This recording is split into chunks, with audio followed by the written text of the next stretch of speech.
Olá, você sabe o que é o acidente vascular cerebral?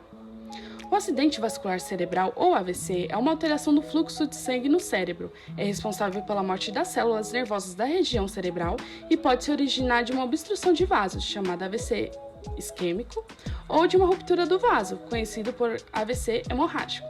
O AVC isquêmico é responsável por 80% dos casos de AVC. É um entupimento nos vasos que pode ocorrer devido a uma trombose ou uma embolia. Já o AVC hemorrágico acontece na maioria das vezes no interior do encéfalo ou entre o cérebro e a aracnoide. Esse AVC é o mais grave e tem altos índices de mortalidade. Fator de risco é aquela característica da pessoa, um hábito ou aquela doença que pode facilitar ou predispor à ocorrência de uma doença, nesse caso, o AVC.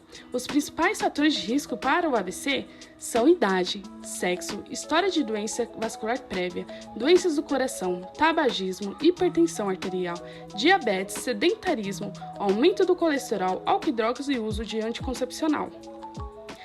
No ano de 2022, foram registrados mais de 85 mil óbitos desde janeiro até outubro.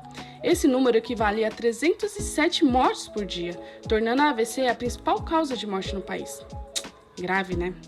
Por isso, chamamos uma profissional para tirar algumas dúvidas para a gente. Vamos lá? Então tá bom. Qual é o perfil epidemiológico aí na unidade onde você trabalha? Sobre os pacientes com AVC isquêmico. Bom, na minha unidade, o perfil dos pacientes que sofrem AVC, seja ele isquêmico ou hemorrágico, são pacientes mais velhos e que já têm um diagnóstico prévio de hipertensão. No último ano, nós tivemos só 2 casos de pacientes com menos de 30 anos que tiveram AVC.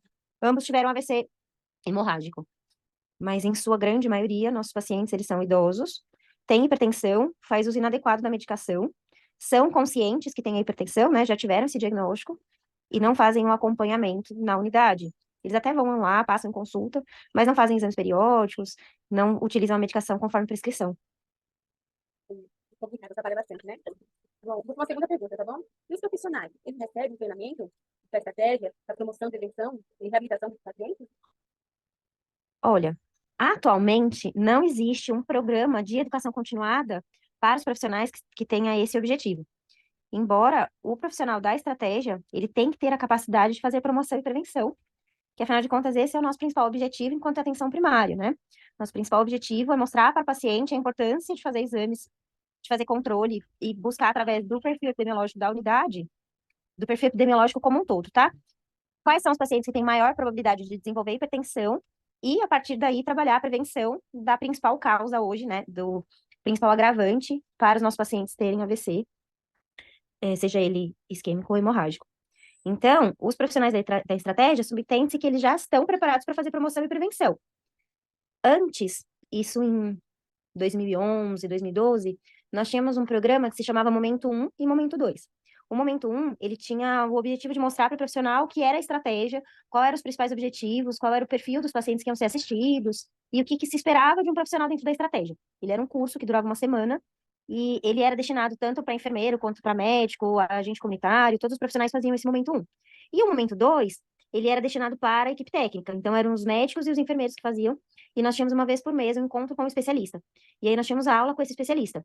Isso para pediatria, cardio, especialidades em geral. E aí nós tínhamos, de fato, treinamento para atender os diversos casos que chegam no UBS.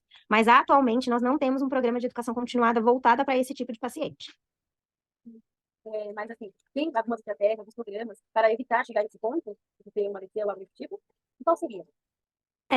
Nós temos algumas diretrizes para atendimento, né? Essas diretrizes, elas definem de quanto em quanto tempo nós temos que pedir exame, quais são os exames laboratoriais que esses pacientes precisam fazer, os exames cardiológicos, a gente usa algumas classificações de risco para determinar quem vai para o cardiologista, quem mantém na estratégia.